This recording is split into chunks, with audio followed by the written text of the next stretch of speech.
কিন্তু 48 ঘন্টার মধ্যে আপনাদের ব্যাংক অ্যাকাউন্টে 1,20,000 টাকা আমাদের সরকার পাঠাবে।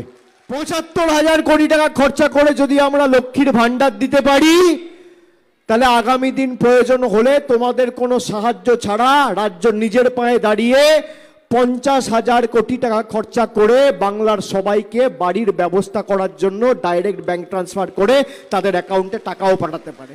আগামী 48 ঘন্টার মধ্যে আপনারা, যদি রোববার ব্যাংক বন্ধ থাকে তাহলে সোমবার হবে খুব বেশি হলে, সোমবারের মধ্যে আপনারা সবাই 1,20,000 টাকা করে পাবেন। তার মধ্যে 40,000 টাকা ইমিডিয়েট দেওয়া হবে, আর ইউসি জমা দিলে কাজ শুরু হবে, বাকি 60,000 টাকা আপনি পেয়ে যাবেন। যাতে আমরা বাড়ির টাকা দেরি না করে যত দ্রুত সম্ভব দিতে পারি, তার জন্য ইলেকশন কমিশনের কাছে অনুরোধ জানাতে গেছিল। এবার আপনারা ভাববেন রাজ্য সরকার তো চাইলে দিতেই পারে, তার জন্য ইলেকশন কমিশনের অনুমতির কি প্রয়োজন রয়েছে? আমাদের দেশে নির্বাচন যখন ঘোষণা হয়, নির্বাচন ঘোষণা হওয়ার দিন থেকে যে মুহূর্ত থেকে নির্বাচনের নির্ঘণ্ট ঘোষণা হয়, সেই মুহূর্ত থেকে রাজ্য সরকার চলে যায় কেন্দ্রীয় নির্বাচন কমিশনের আন্ডারে, তাদের নিয়ন্ত্রণে থাকে। এবং নির্বাচন কমিশন যতক্ষণ না অনুমতি দেবে, আমরা নতুন করে কোনো কাজ শুরু করতে পারি না। যাতে বাড়ির ব্যবস্থা রাজ্য সরকার করতে পারে, আমরা 1,20,000 টাকা করে তাদের দিতে চাই, রাজ্যকে অনুমতি দেওয়া হোক। নির্বাচন কমিশন সেই অনুমতি দিল না।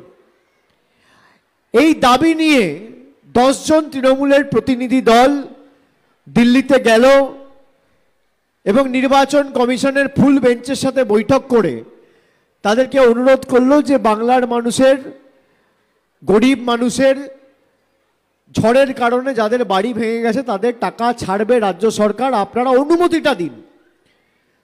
তাদেরকে টেনে হিচড়ে, এমনকি মহিলারা যারা রয়েছে, সাগরিকা ঘোষ, অর্পিতা দি, দোলা সেন, এদেরকে প্রায় টেনে হিচড়ে,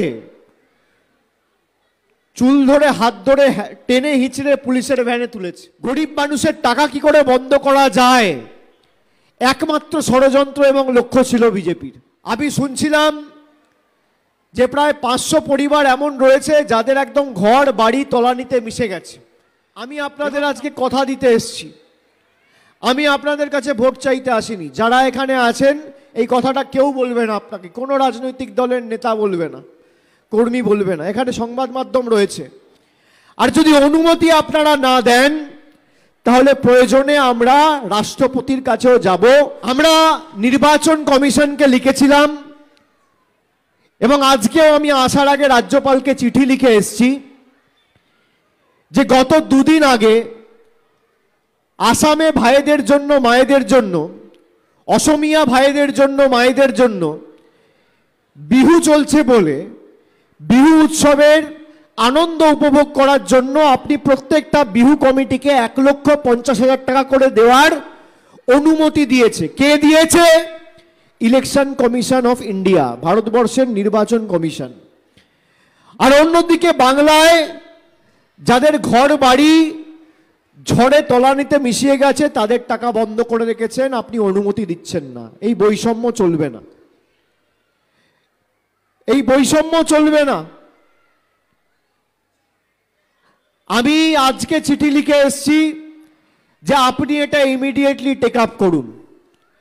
এবং আমরা সরকারের তরফ থেকে, মমতা বন্দ্যোপাধ্যায় আজ ঘোষণা করেছে, আমাদের মুখ্যমন্ত্রী সিদ্ধান্ত নিয়েছে যে বাংলার মানুষকে ভাতে মারা যাবে না, কিন্তু 48 ঘন্টার মধ্যে আপনাদের ব্যাংক অ্যাকাউন্টে 1,20,000 টাকা আমাদের সরকার পাঠাবে।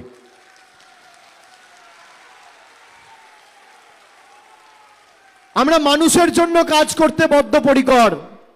1 সপ্তাহের মধ্যে নির্বাচন শেষ হলে এবং আদর্শ আচরণবিধি শেষ হলে আমরা আপনাদের সাহায্য করব, আমি কথা দিয়ে গেলাম। আপনি আসামে বিহু কমিটিদের টাকা দিয়েছেন, আমাদের আপত্তি নেই, টাকা দেওয়া উচিত, কিন্তু আসামে বিজেপি রয়েছে তাই টাকা দেবো বা অনুমতি দেবো, আর বাংলায় তৃণমূল রয়েছে তাই দেবো না, এর বিরুদ্ধে আপনাদের আগামী দিন ভোটাধিকার প্রয়োগ করতে হবে।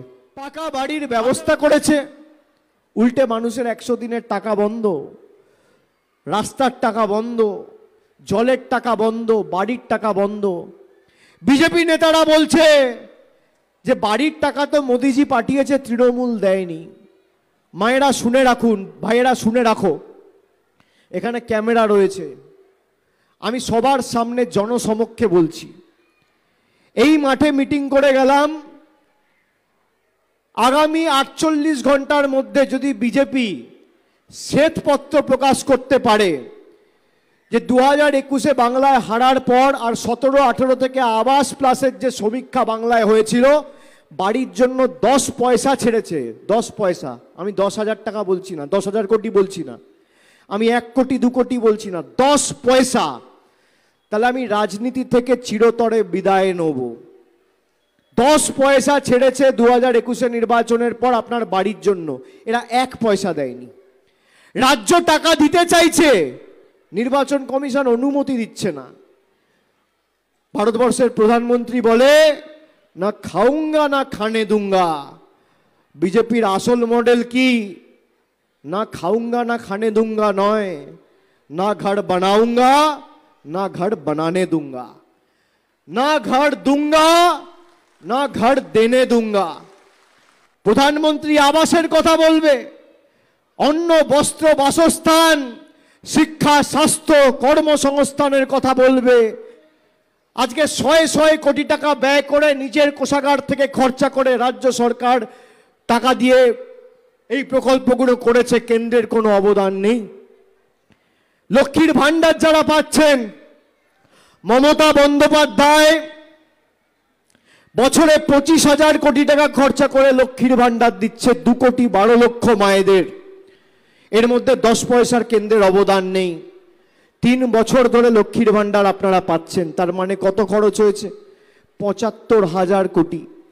75,000 কোটি টাকা খরচা করে যদি আমরা লক্ষ্মীর ভান্ডার দিতে পারি, তাহলে আগামী দিন প্রয়োজন হলে তোমাদের কোনো সাহায্য ছাড়া রাজ্য নিজের পায়ে দাঁড়িয়ে 50,000 কোটি টাকা খরচা করে বাংলার সবাইকে বাড়ির ব্যবস্থা করার জন্য ডাইরেক্ট ব্যাংক ট্রান্সফার করে তাদের অ্যাকাউন্টে টাকাও পাঠাতে পারে। এটা আমাদের গ্যারেন্টি। পরিষেবা আপনাকে তৃণমূল দেবে, আপনার যাকে ইচ্ছা আপনি ভোট দিন। আগামী 48 ঘন্টার মধ্যে আপনারা, যদি রোববার ব্যাংক বন্ধ থাকে তাহলে সোমবার হবে খুব বেশি হলে, সোমবারের মধ্যে আপনারা সবাই তো 1,20,000 টাকা করে পাবেন। তার মধ্যে 40,000 টাকা ইমিডিয়েট দেওয়া হবে, 20,000 টাকা দেওয়া হয়েছে, আর ইউসি জমা দিলে কাজ শুরু হবে, বাকি 60,000 টাকা আপনি পেয়ে যাবেন। আর পার্শিয়ালি আংশিকভাবে ক্ষতিগ্রস্ত যারা, দলের প্রতিনিধিরা আপনাদের পাশে থাকবে। আমরা আমাদের তরফ থেকে আমাদের সীমাবদ্ধ সামর্থ্য ক্ষমতা এখতিয়ার অনুযায়ী আপনাদের পাশে দাঁড়িয়ে আপনাদের সাহায্য করব, কারোর কাছে হাত পাততে হবে না। এই কথাটা দেওয়ার জন্যই আজকে এসেছিলাম। 1,20,000 টাকা পাবেন, তার মধ্যে 20,000 টাকা পেয়েছেন, 40,000 টাকা 2 দিনের মধ্যে পাবেন। কাজ শুরু করে ইউসি জমা দেবেন, বাকি 60,000 টাকা পেয়ে যাবেন। 1,20,000 টাকা তারা পাবে, মুখ্যমন্ত্রী ঘোষণাও করেছে। তারপর নির্বাচন কমিশনের যদি মনে হয় যে আমি ব্যবস্থা নেব, তৃণমূল সরকার আইন উল্লঙ্ঘন করে মানুষকে পরিষেবা দিয়েছে, তুমি নিও, যা শাস্তি দেবে আমরা মাথা পেতে নেব। কি তৃণমূল কংগ্রেসের সরকার থাকতে মানুষকে তার পরিষেবা অধিকার থেকে কেউ বঞ্চিত করে রাখতে পারবে না, দেশের প্রধানমন্ত্রীও নয় আর ভারতবর্ষের নির্বাচন কমিশনও নয়।